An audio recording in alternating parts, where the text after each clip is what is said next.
예, 시험에서 넘어지는 자 두 번째 시간을 갖겠습니다.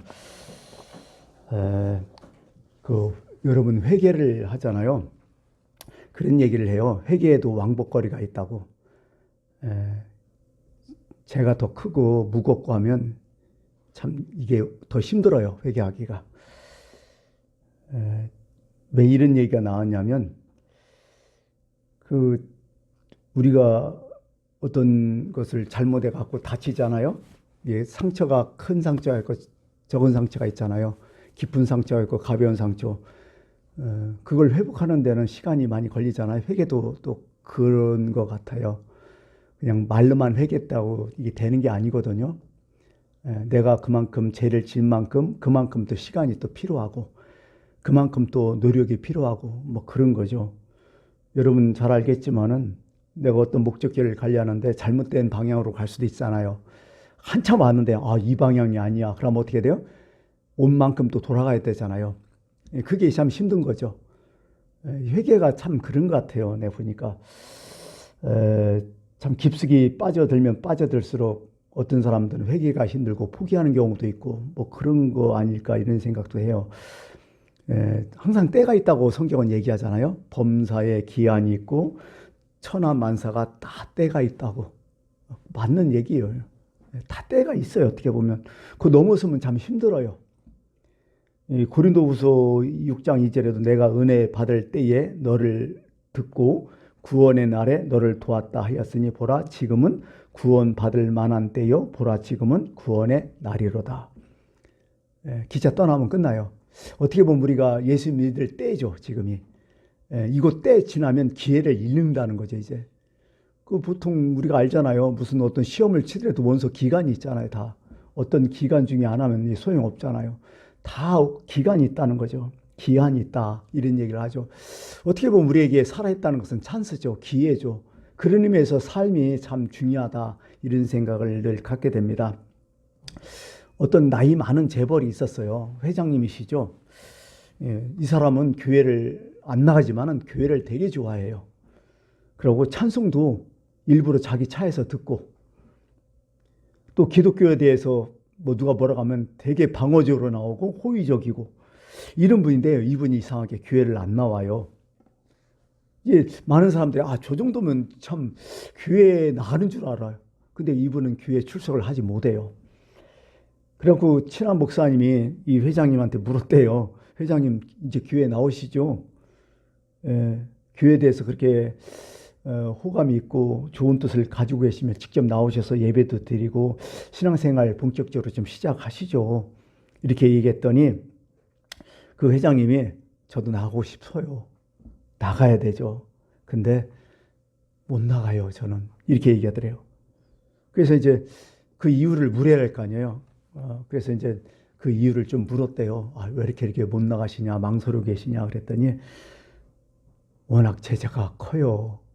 사업하면서요, 살아가면서 참 많은 죄를 졌기 때문에 이거 수습하기가 너무 힘들어요. 그렇게 얘기하더래요. 목사님이 그래서 아니 무슨 살인 강도도 아니고 회장님이 그렇게 큰 잘못도 하지 않은 것 같은데 아니 그렇게 큰 죄가 뭐냐 도대체 그랬더니 목사님은 차라리 살인 강도라면 회개할 만하죠. 근데요 사실은 저희가 피치 못할 사연이 있어요. 왜요? 그랬더니요 제가 사업을 하면서 전국을 팔도를 다 돌아다니면서 내게 여자가 너무 많아요 그러더래요. 현지처들이 많다는 거야. 뭐 이것저것 공사하고 뭐 이렇게 하면서 그러면서 그냥 처만 있으면 좋은데 자식들이 나오잖아. 사실은 그 서자들이 참 많습니다. 이렇게 얘기해. 물론 그들이 먹고 살 만큼 돈을 줬지만은 돌아다니면서 뿌려놓은 씨앗이 그렇게 많은 거야. 우리가 알잖아요. 이런 분들. 그 전에 돌아가신 정종 회장도 그런 문제들도 많았고 기타 그 재벌 회장들 이런 게 참 많아요. 사실은 지금 그것 때문에 뭐 재판도 가고 막 그러잖아요.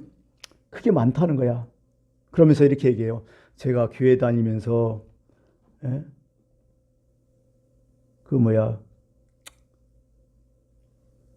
회개하면서 교회 다니면서 그렇게 하면 사람들이 그럴 거 아니냐. 죽을 때가 되었으니까 천국 갖고 싶은데 하면서 그런 얘기 한다는 거죠. 그게 또 망설여지고요. 참 돈으로 해결할 일이면 쉽죠. 근데 이건 정말 해결하기 힘들어요. 그러더라고요. 사실 우리는 돈 없는 사람은 돈이 제일 힘들잖아요. 근데 돈 있는 사람도 그런 거 아닌 것 같아. 돈보다 더 힘들어요, 이게. 그러면서 참 이러지도 못하고 저러지도 못하고 내가 교회 다니면 그 교회는 또 뭐가 되냐. 참 교회는 좋아하지만 못 다닌다는 거예요. 그런 분이 계신다니까요. 그 회개도 어느 정도라야 회개가 하고 교회도 편히 다니지 이거 참 다니기 힘들다 그런 생각을 갖게 되는 거죠. 물론 이게 뭐 인간적인 마음으로 교회 못 다니고 그걸 떠나서 물론 하나님께서는 이걸 어떻게 생각할지는 모르겠어요. 이건 하나님의 주권이에요. 이 사람 안 된다, 뭐 구원 받다 안 받다 이건 얘기할 필요가 없는 거예요. 우리한테는. 다만 참 회개하기도 만만치 않다. 이 회개가 너무 크고 중요하고 무거우면 야 이것도 힘들겠다. 오래 걸리겠다. 이 회장도 그냥 금방 못 되거든요. 참 오래 걸릴 것 같아요. 교회 나오려면 이것저것 하려 보니까. 그런 것 같아요. 오늘 15절에 그런 말씀 있잖아요. 욕심이 잉태한 즉 죄를 낳고 죄가 장성한 즉 사망을 낳는다. 3단계예요. 잉태했다는 거예요. 그 다음에 낳았다는 거예요. 장성했다는 거예요. 그러면 끝난다는 거예요. 이런 거죠. 잉태는 뭐예요? 이미 새싹이 돋아난 거잖아요. 잡초를 생각하면 맞아요. 농사 짓는 사람은 알겠지만요. 잡초 한번 처음에 잘못 건드려 놓으면요. 나중에 잡초 뽑지 않으면 온통 다 잡초야. 그 변호사줘도 그래요. 피 한번 잘못 못 잡아놓고 피농돼요. 안 돼, 농사가. 그러니까 제일 쉬운 것은 뭐예요? 그냥 못 심고서 빨리 잡초 뽑는 방법이에요. 풀약 주고 이렇게 해서. 예, 완전히 그때 잡아야 돼요.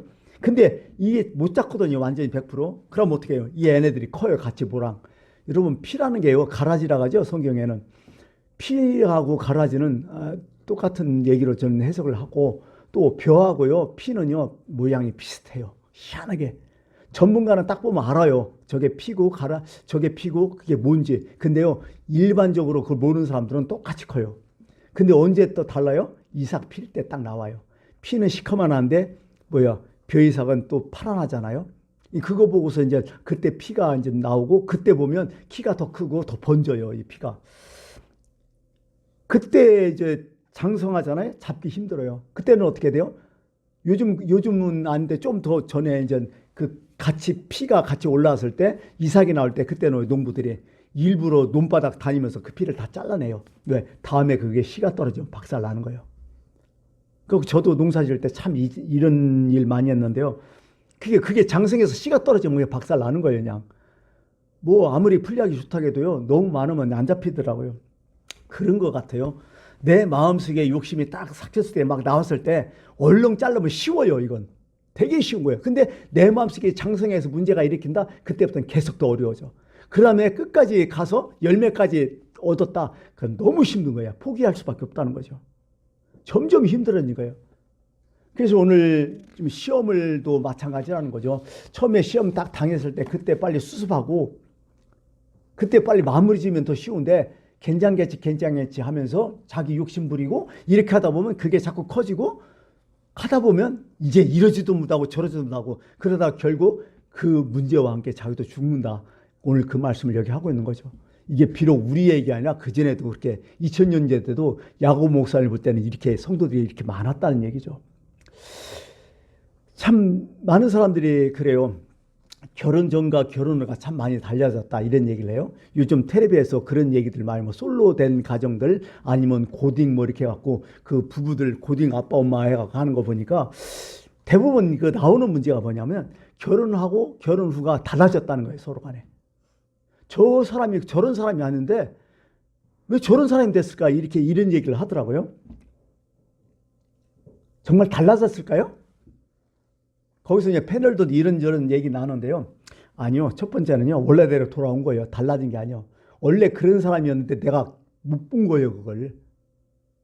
연애할 때도 그냥 서로 간에 잘해주잖아요. 배려 있고 아량 있고 봐주고 서로 간에 그거 있는데요. 사실은요. 사람이라는 게 못 숙여. 연애도요. 한 몇 년 하다 보면 나와요. 그게 습성이. 근데 연애할 때는 뭐예요? 있었는데 내가 그것을 무시해버린 거예요. 그게 덮어버린 거예요. 사실은. 좋은 게 좋은 거라 하면서 이렇게 덮어버린 거예요. 그때 빨리 캐치했었고, 그때 저런 문제가 있구나 이렇게 여겼으면 그때 잘라버렸으면 너무 좋잖아요. 근데 어떻게 돼요? 내가 스스로 덮어버린 거예요.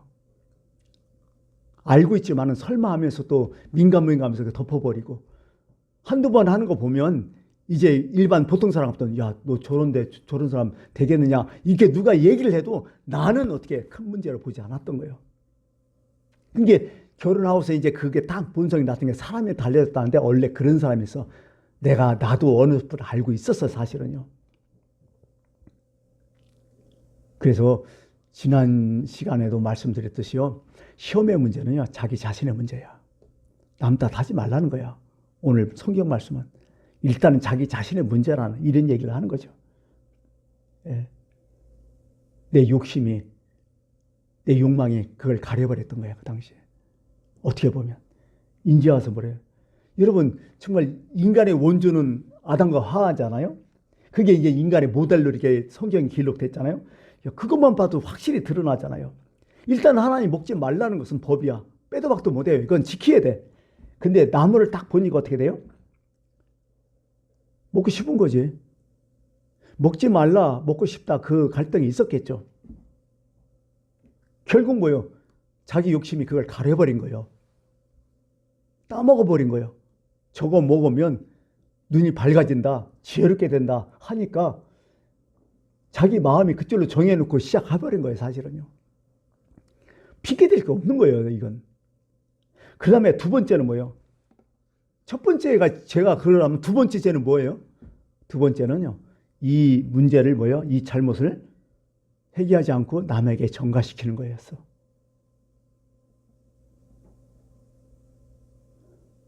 아담은 화한테 전가시키잖아요. 저 여자가 줘서 먹었다고. 하와는 뭐예요? 저 뱀이 나를 꿰서 먹었다고. 누구 하나 내 잘못이라는 사람 없었어요. 이 장사한 거예요, 이제. 그 다음에 마지막에는 뭐예요? 세 번째는 뭐예요? 가장 큰 게 이제 핑계예요. 전가하다 보면 이제 핑계 대는 거지. 변명하는 거죠. 나중에는 변명이 어디까지 와요? 하나님이 주셔서 나와 함께 하신 여자, 그 사람 때문에 하나님이 나오잖아. 이러면 어떻게 돼요?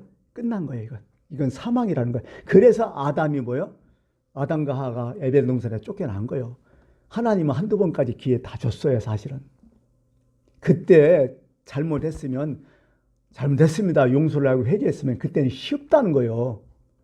근데 전가시키고 변명하고 그 다음에 누구야? 하나님과 가면 이제 끝나버린다는 거예요, 이제. 이스라엘 백성들이 출애굽하면서 애굽에서 살다가 광야에 사니까 불편하겠죠. 물론 하나님께서 뭐 음식은 다 제공했고 물도 제공했고, 사실 어떻게 보면 종살이 하는 것보다는 팔자는 늘어져. 좀 환경이 척박해서 보이는 것이 지금 그래서 그렇지. 근데 이 사람들은 뭐예요? 처음에는 불평하잖아. 하나님 내버려 뒀어요? 아니요. 그때는 하나님 내버려 뒀어요. 불평해도 하나님 내버려 뒀어요. 홍해 바다? 뭐 거기서 뭐 난리 났어도 하나님 내버려 뒀어요. 무럽다 마라에서 그것도 내버려 둬요. 하나님이. 하나님도 이해하셔요. 그럴 수 있겠다, 얘네들이. 적응 못하니까. 근데 차츰차츰 어때요? 모세를 원망하잖아요, 자꾸.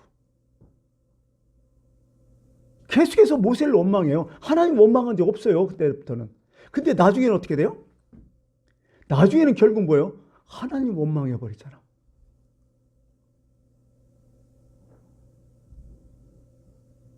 이렇게 되면 끝나는 거예요, 이제. 어떻게 할 수 없는 거예요, 하나님도. 그거요. 하나님 뭐라고 해요? 민수기 14장 20, 24절. 나를 원망하는 이 악한 해 중에서 나를 일하잖아. 모세 얘기 안 하잖아요. 하나님이 자신을 가리켜 나를 원망하는 이 악한 회 중에서 내가 어느까지 참으랴. 이스라엘 자손이 나를 향하여 원망하는 바 그 원망하는 말을 내가 다 들었다. 그들에게 이르기를 여호와의 말씀에 내 삶을 두고 맹세하노라. 너희 말이 내 귀에 들린 대로 내가 너에게 그대로 행하겠다. 다 못 들어가잖아요. 이거라고요. 그래서 이제 오늘 한번 생각을 해봤어요. 이 심리적인 변명, 우리가 인간의 그게 죄악, 이게 뭐냐면 원죄가 있잖아, 우리한테도. 그래갖고 원죄에 우리는 습성이 늘 갖고 있어요. 저도 어떤 문제가 탁 터지면 뭐라게요? 내 죄보다도 뭐야? 누구 희생양 한번 찾잖아요. 계속. 뭐 때문에. 요즘 그런 희생양 많이 찾아요. 내가 몸이 아프면요. 요즘 희생양 뭘 찾아요? 코로나19. 많은 사람들이 다 들었어요. 내가 먼저 문제가 있어요. 몸에 문제가 있어요. 그러면 그때 코로나19 걸려서 그래요. 코로나19 때문에 이런 얘기가 참 많이 해요. 그런 분들이 많아요. 사실은. 코로나19 영향으로 아픈 분들은 많이 있지만은 그러나 그렇지 않은 사람도 많아요. 감기만 걸려도 코로나19로 핑계 대잖아요. 다. 사람은 습성이에요. 이게 그렇게 될 수밖에 없어요. 모든 게. 예. 나는 잘했는데 상황이 상대가 문제라는 게 첫 번째가 뭐냐면 이런 핑계를 참 많이 댄다는 거죠. 첫 번째 사람을 찾아요. 이제 기본적으로 다른 사람 때문이라고. 예. 아담과 하와도 똑같잖아요. 사람 찾잖아. 제일 가까운 사람부터 찾아요. 문제되는 사람 찾아요. 누구? 자기 와이프 딱 찾잖아요. 하와 딱. 예. 내가 문제가 나 저 여자가 문제다. 아까 얘기했잖아요. 부부싸움 하면서 나는 원래 좋은 사람이었는데 너하고 같이 살다가 내가 성질을 이렇게 들어줬다고. 대부분 그렇게 하잖아요. 우리 애는 참 착한 애인데 친구들 잘못 사귀어서 이렇게 더러워졌다고. 뭐 그렇게 얘기하잖아요. 항상 사람이 이게 습관이고 이렇게 마음이 가요. 그냥 가만히 내버려두면. 그럴 수밖에 없잖아요. 예, 그런 거 아니에요 다들? 그 다음에 둘째는 뭐냐면요. 도저히 어쩔 수가 없었다고 환경 탓을 참 많이 한다는 거야. 그 다음에는. 그런 상황에서 너도 가봐라. 너는 안 할 수 없느냐. 그럴 수밖에 없다. 근데요. 조금 지나서 생각해보면요. 자기 자신도 알아. 정말 그 길밖에 없었는지. 정말 그렇게 할 수밖에 없었는지 자기 자신도 알아요. 있었어요. 있었어. 근데 그거 묻어두잖아요. 알잖아요. 원인은 나에게 있다는 것을 자꾸 숨긴다는 거죠. 예. 뭐 가난하면 그 독질이라도 제가 무죄야? 그건 아니잖아요. 화가 난다고 막 살인해? 그건 아니잖아요. 가끔가다 이제 음주운전을 하는 사람들 텔레비 나오잖아요. 잡혀갖고 왜 음주운전을 하셨냐면 핑계 다 대잖아요. 뭐가 어떠니 뭐가 이제 어제 저녁에 먹었는데 이제 음주운전 안 걸 줄 알고 끌고 나왔다는 둥, 한 잔뿐이 안 했는데 왜 이렇게 걸렸나는 둥, 뭐 그런 얘기. 특히 이제 고속도로 갈 때 복잡할 때 막 전용 차선 위반하는 차들 막 걸리잖아요. 특히 요즘 막 카니발 같은 거, 구인승 이런 거 6명한테도 막 많이 가잖아요. 대부분 그 사람들이 핑계 대는 게 뭐예요? 경찰한테? 바빠서. 바빠서. 뭐가 어째서 막 다 핑계 대잖아요. 근데 그렇게 안 할 수도 있었어요. 바쁘면 또 얼마나 봐. 진짜 사람 숨 넘어가면 그렇게 할 수 있죠. 근데 한 20, 30분 좀 늦게 가면 어때? 그거 못 참아서 그런 거지. 뭐 그런 거죠. 또 세 번째는 핑계대어는 이게 사람이 습성이 뭐냐면 내 죄를 그 다음에 정당화한다는 거예요. 무슨 얘기예요? 나만 그런가? 다른 사람은 전두환이 가버려요? 왜 나만 갖고 그래? 맞죠. 자기만 갖고라는 게 속상하죠. 왜? 그렇게 하는 놈들 많아요, 세상에. 근데 문제는 뭐예요? 세상에 많더라도 잘못은 잘못 아니요. 그래도 잘못이잖아요. 딴 사람이 다 범죄한다고 해서 나도 범죄했어요. 그래 내가 걸렸어. 그러면 속상하지 나도. 근데 원칙으로 따져봐요. 그거 범죄 아니야. 모든 사람이 다 죄인이면 죄인 아닌 거예요? 그런 건 아니라는 거죠. 사람의 습성이 그런 거라는 거죠. 이런 것들이에요. 그 네 번째는요, 또 어떤 게 실수했다고 자꾸 변명한다는 거예요. 이게 심리학적으로 지금 제가 어떤 분이 이걸 분석했다고 사람들이 죄를 지면 항상 이런 식으로 간다. 실수였다고. 나는 원래 그런 사람이 아닌데 잠깐 정신이 나가가지고 이런 실수했다고. 그러면서 뭐 술 먹어서 심신미약 상태라고. 그 법도 그거 좀 고쳐야겠더라 내가 보니까. 심신미약이라는 그런 게 또 법 조항이 있더라고요. 내가 보니까. 이거 고친다고 하긴 하더라고. 예, 그래서 술 잔뜩 먹고 사고 치면 이게 이제 뭐 과실치사식으로 막 이런 식으로 가버리는 거예요. 그것도 문제가 아니요. 분명 자기가 주태가 있으면 하지 말았어야죠. 사실은요, 여러분 생각해 보세요. 내가 술 먹고 뭘 해도 내가 정신없이 뭘 했더라도요, 여러분 그냥 그게 이러죠? 저는 술 먹으면요, 안 먹지만은 만약 술 먹으면 부대껴서 자버려요. 습성이 있어 사람 이게.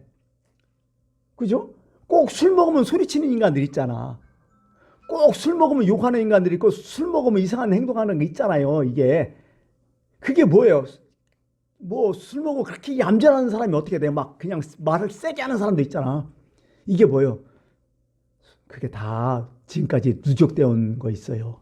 자기에게는 차곡차곡 쌓인 게 있어 다들.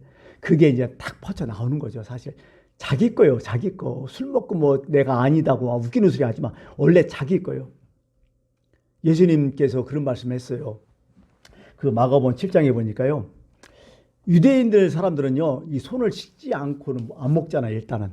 그죠? 이게 반드시 나가면 손을 씻고, 이게 먹고 하면 씻지 않으면 부정탄다고 하고, 또 유대인들은 못해요? 음식을 다 가려 먹잖아요? 먹을 음식, 먹지 않을 음식 다 가려 먹잖아요? 근데 예수님이 여기에 대해서 단칼에 딱 날려버려요. 뭐라고 하냐면, 사람이 입으로 들어가는 것이 깨끗하냐, 속에서 나온 것이 깨끗하냐, 딱 물어봐요, 제자들한테. 입으로 들어가는 것이 깨끗해요? 아니면 속에서 나오는 것이 더 깨끗해요? 예수는 뭐래요? 입으로 들어가서는 다 깨끗하다. 그런데 속에서 나오는 것이 더 문제다는 거예요. 속에서 나온 게 뭐냐? 여러 가지 재앙이야. 욕심, 간음, 뭐 도둑질, 뭐 이런 거 막 시기 싫기, 이게 그것을 사람을 더럽게 한다고 예수님이 딱 나오잖아요. 왜 이 말을 하셨겠어요? 사람은요, 그 쌓은 게서 밖으로 나온다는 거야. 지금까지 내가 뭘 먹었느냐, 뭘 생각했느냐, 어떻게 마음을 품고 있었느냐, 어떤 것을 습관적으로 했느냐, 그게 무의식에 다 나온다는 거예요. 그러니 실수였다고 말하지 못한다는 거예요. 물론 실수는 있었겠죠. 근데 대부분 그렇지 않다는 거죠. 오늘은 여기까지만 하겠습니다. 시간이 됐기 때문에 다음부터 이제 또 연결해서 좀 하겠습니다. 그래요. 오늘 말씀이 그런 거죠. 참 심리적인 변명이 인간에게는 있다는 거예요. 그건 본성이라는 거예요. 사실은요. 그 원죄가 있기 때문에. 근데 성경은 그렇게 얘기 안 하고 자기 자신을 잘 봐서 자기 자신을 정확히 알으라. 오늘 성경은 그렇게 말씀하고 있습니다. 기도하겠습니다.